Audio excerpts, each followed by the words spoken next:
Assalamualaikum warahmatullahi wabarakatuh. Kami dari kelompok 6 yang beranggotakan saya, Yuliatus Saada, Ayunda Nurhapsari, dan Febi Erdana Pratama akan mempresentasikan materi 6 mengenai parallel processing. Yang pertama ada definisi.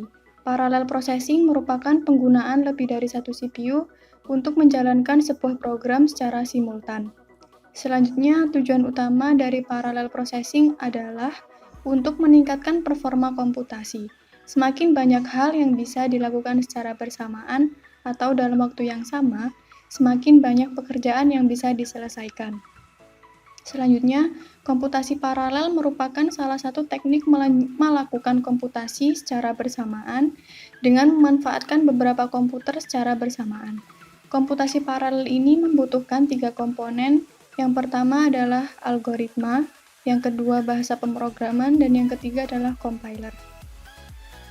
Kemudian pemrograman paralel adalah teknik pemrograman komputer yang memungkinkan eksekusi perintah atau operasi secara bersamaan, baik dalam komputer dengan satu CPU atau prosesor tunggal, maupun banyak CPU atau prosesor ganda dengan mesin paralel. Selanjutnya adalah hukum AMDAL. Hukum AMDAL adalah prinsip dasar dalam peningkatan kecepatan proses suatu komputer jika hanya sebagian dari hardware atau software-nya yang diperbaharui kinerjanya. Nama AMDAL sendiri diambil dari nama seorang arsitektur komputer terkenal di perusahaan IBM, yaitu Gen Amdahl. Hukum ini banyak dipakai dalam bidang komputasi paralel untuk meramalkan peningkatan kecepatan maksimum pemrosesan data atau dengan secara teoritis jika jumlah prosesor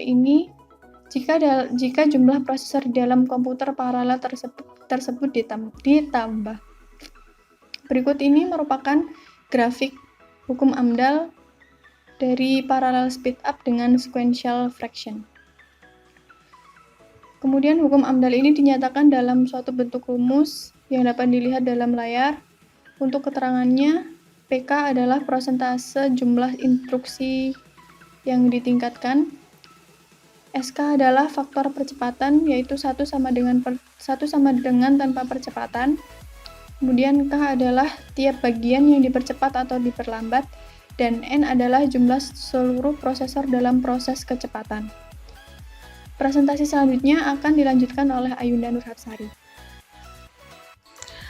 Baik, saya Ayunda Nurhapsari. Di sini saya akan melanjutkan presentasi dari Yuliatus Saadah mengenai bahasa pemrograman parallel processing. Bahasa pemrograman pada parallel processing dibagi menjadi dua, yaitu MPI atau Message Passing Interface dan PVM atau Parallel Virtual Machine. Yang pertama yaitu MPI. MPI merupakan sebuah standar pemrograman yang memungkinkan pemrogram untuk membuat sebuah aplikasi yang dapat dijalankan secara paralel dan merupakan suatu standar protokol yang digunakan untuk pemrograman paralel dan terdistribusi. Proses pertukaran pesan atau data antar proses adalah dengan mengirimkan pesan melalui media komunikasi. Model ini juga dapat diimplementasikan pada bermacam-macam platform, seperti share memory. Kemudian ada kegunaan dari MPI. Yang pertama yaitu menyediakan fungsi-fungsi untuk menukar pesan, yang kedua menulis kode paralel secara portable, dan yang ketiga mendapatkan performa yang tinggi dalam pemrograman paralel, serta yang keempat menghadapi permasalahan yang melibatkan hubungan data irregular atau dinamis yang tidak begitu cocok dengan model data paralel. Selanjutnya ada implementasi dari MPI. Yang pertama yaitu MPI-CH, MPI atau Chameleon. Yang kedua, MPI-CH2 adalah implementasi dari MPI atau Message Passing Interface. Dan yang ketiga, MPI merupakan standar spesifikasi library untuk program message passing yang diajukan sebagai standar oleh vendor, implementer, dan user. Kemudian PVM. PVM merupakan perangkat lunak yang memungkinkan sekumpulan komputer yang heterogen terlihat seperti satu sistem komputer paralel dan dapat digunakan sebagai sebuah sumber daya komputasi yang koheren. Istilah virtual machine mengacu pada konfigurasi komputer dengan memori tersebar, sedangkan istilah host ditujukan untuk komputer yang merupakan anggota dari virtual machine. Host dapat terdiri dari komputer yang berbeda-beda dan terpisah lokasinya secara fisik. Kemudian ada komponen dari PVM. Yang pertama, PVM Daemon. Daemon dari PVM atau disebut PVM Daemon, PVMD. Daemon merupakan semacam program yang berjalan di belakang dan biasanya menangani program dari klien. Komponen ini berada pada setiap komputer yang terhubung dalam virtual machine. PVM berguna untuk membentuk konfigurasi host dalam PVM dan mengkoordinir komunikasi antar host. Selanjutnya yang kedua yaitu PVM Libraries. Komponen ini berisi rutin-rutin antarmuka pemakai PVM untuk melakukan pengiriman pesan, pembuatan proses, koordinasi proses, dan modifikasi virtual machine. Pustaka PVM ini memungkinkan adanya interaksi antar task yang bisa dilakukan dengan menggunakan fungsi packing dan unpacking pesan. Selanjutnya, presentasi akan dilanjutkan oleh Febi Erdana. Baik, saya Febi Erdana pertama. Di sini saya akan melanjutkan tentang presentasi sebelumnya. Yang selanjutnya adalah PVM implementasi. Yang pertama, secara umum, langkah implementasi komputasi paralel sebagai berikut. A. Jalankan PVM Daemon pada setiap mesin dalam cluster.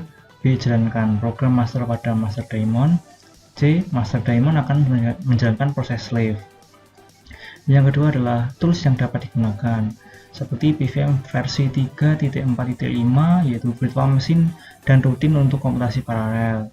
Ada juga RSH atau remote shell, yaitu aplikasi untuk autentikasi dan komunikasi proses antar komputer. Dan ada juga XPVM versi 1.2, yaitu interface grafis untuk PVM dengan animasi eksekusi komputasi paralel yang dapat dilihat di layar.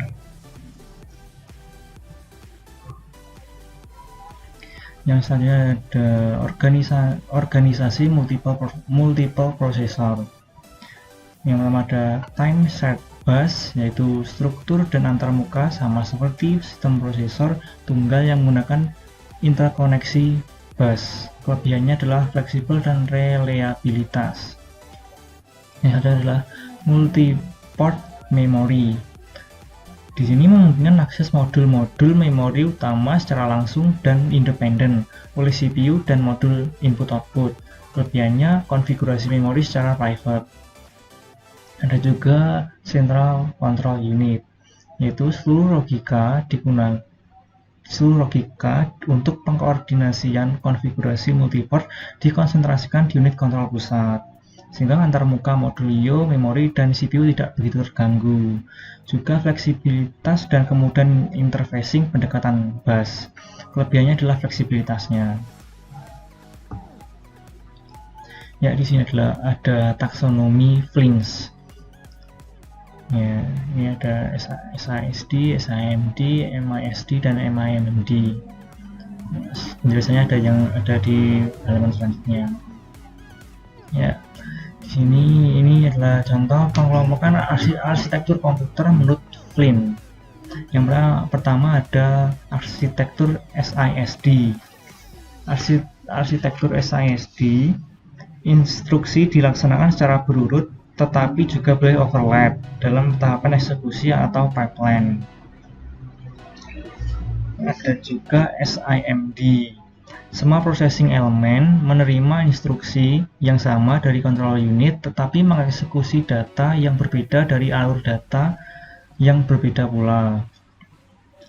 Dan subsistem memori berisi modul-modul memori. Kemudian ada MISD. Di MISD sejumlah PU masing-masing menerima instruksi yang berbeda dan mengoperasikan data yang sama, dan output salah satu prosesor menjadi input bagi prosesor lainnya. Yang terakhir adalah MIMD. Di MIMD sejumlah prosesor secara simultan mengeksekusi rangkaian instruksi yang berbeda pada kumpulan data yang berbeda pula. Ya, yang terakhir adalah perbandingan komputasi tunggal melawan komputasi paralel. Dari ini seperti ada model gambarnya ya. Dari perbedaan kedua gambar di atas, kita dapat menyimpulkan bahwa kinerja komputasi paralel lebih efektif dan dapat menghemat waktu untuk pemrosesan data yang banyak daripada komputasi tunggal. Yang selanjutnya adalah kita bisa mendapatkan jawaban mengapa dan kapan kita perlu menggunakan komputasi paralel. Jawabannya adalah karena komputasi paralel jauh lebih menghemat waktu dan sangat efektif ketika kita harus mengolah data dalam jumlah yang besar. Namun, ketika kita hanya mengolah data dalam jumlah yang kecil, lebih efektif jika menggunakan komputasi tunggal. Ya. Sekian presentasi dari kelompok kami. Mohon maaf apabila ada salah kata. Assalamualaikum warahmatullahi wabarakatuh.